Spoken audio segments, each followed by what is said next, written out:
Bismillahirrahmanirrahim. My dear students of MA final year, how you folks are doing? Hope you people are keeping fine during this hot and humid summer day. Today we will go through Walt Whitman's song of myself as we are doing in our last meeting. We are doing section number 2 and today I will do section number 3. I will first go through section number 3 and later I will tell you the critical appreciation and interpretation of section number 3, and I will also explain 2 or 3 lines from this section. And now I will go through section number 3. I have heard what the talkers were talking, the talk of the beginning and the end. But I do not talk of the beginning or the end. There was never any more inception than there is now, nor any more iota rays than there is now, and will never be any more perfection than there is now, nor any more heaven or hell than there is now. Earth and earth and earth, always the procreators of the world. Out of the dimness, opposite equals advance.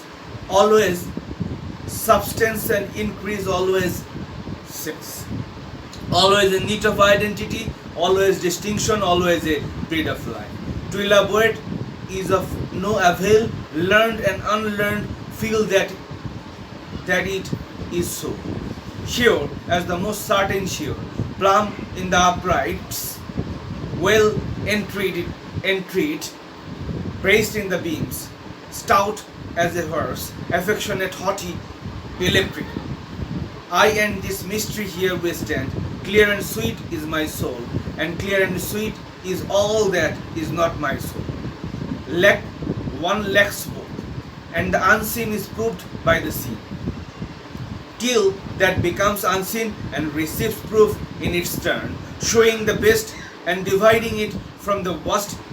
Age vexes age, knowing the perfect fitness and equanimity of things.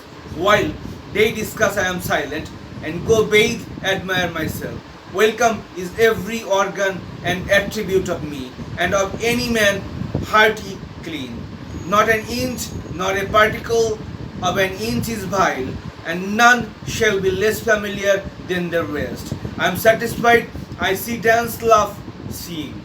As the hugging and loving bedfellow sleeps at my side through the night, and withdraws at the peep of the day with still the dread, leaving me baskets covered with white towels, swelling the house with their plenty.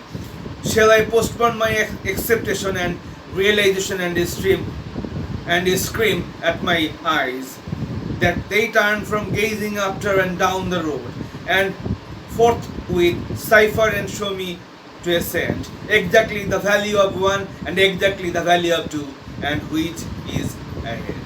And now, my dear students, I will tell you the critical appreciation and interpretation of section 3, and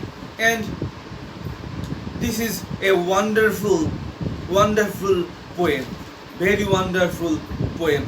And the poet in the beginning says that he does not like to deal with philosophical talk about the beginning or the end of creation. To him, the present moment is important, as of Andrew Marvell, and you have heard the term carpe diem, that is seize the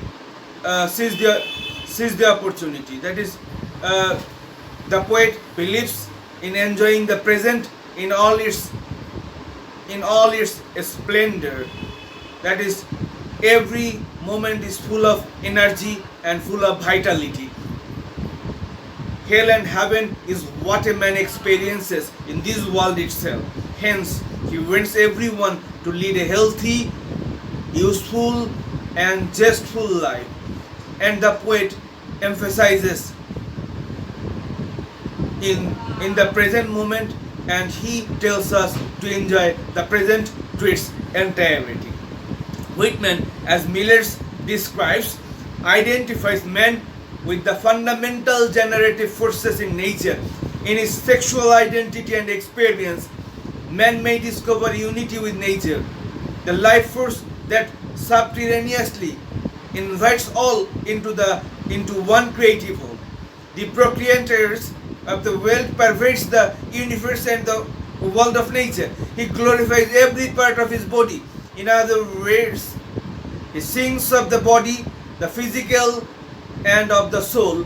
In other words, the spiritual. He goes into a mystic trance when he visualizes the hugging and loving bedfellow sleeps at my side through the night and withdraws at the peep of the day with still the tread.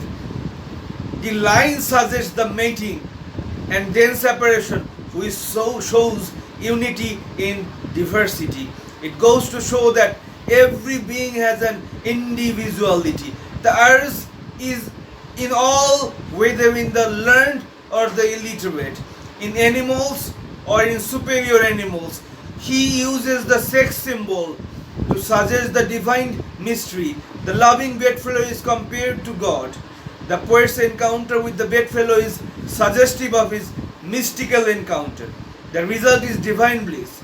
The poet goes on this mystic journey, enjoying every minute of it to attain the inexplicable bliss and happiness. To quote James E. Miller, Whitman's attitude towards the senses constitutes the basic paradox in the poem.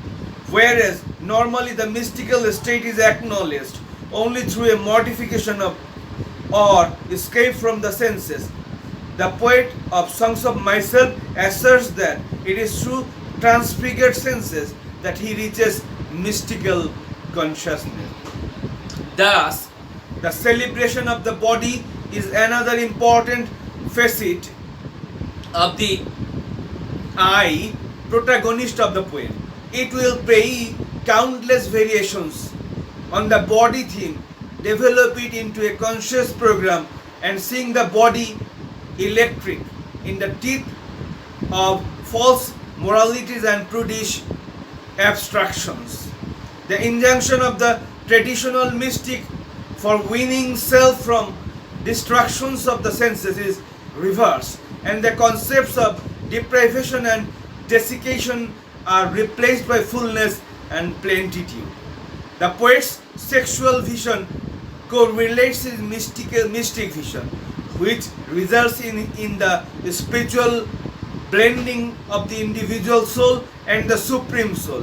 He stresses the thirst of earth, in other words, the procreators, which fills the world and which is the essence of life, without which there is stagnation. Through this eternal laws, through this eternal urge, a man does find a surge towards God. This is the mystic approach of Whitman. And now, my dear student, I will explain these few lines. Urge and urge and urge, always the procreators of the world. Out of the dimness, opposite equals advance, always substance and increase, always sex. And I will explain these few lines. And these few lines from Song of Myself explains that every living factor in this world is ignited with the urge. The urge is the basic essence of life. The procreant urge is there in all opposite living factors. It is there in human beings, it is present in the world of nature and in the animal world. The poet emphasizes the fact that the world itself is ruled by the basic urge. Urge ushers in life.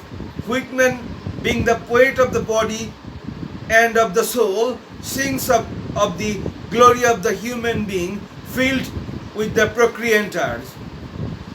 And my dear students, this is a wonderful, very wonderful and loving poem. I hope that by going through this poem, you will try to squeeze the juices out of the poem, and you will enjoy the poem to its full. And with these few words, my dear students, I would like to wrap up my discussion for today. And thank you very much, my dear students.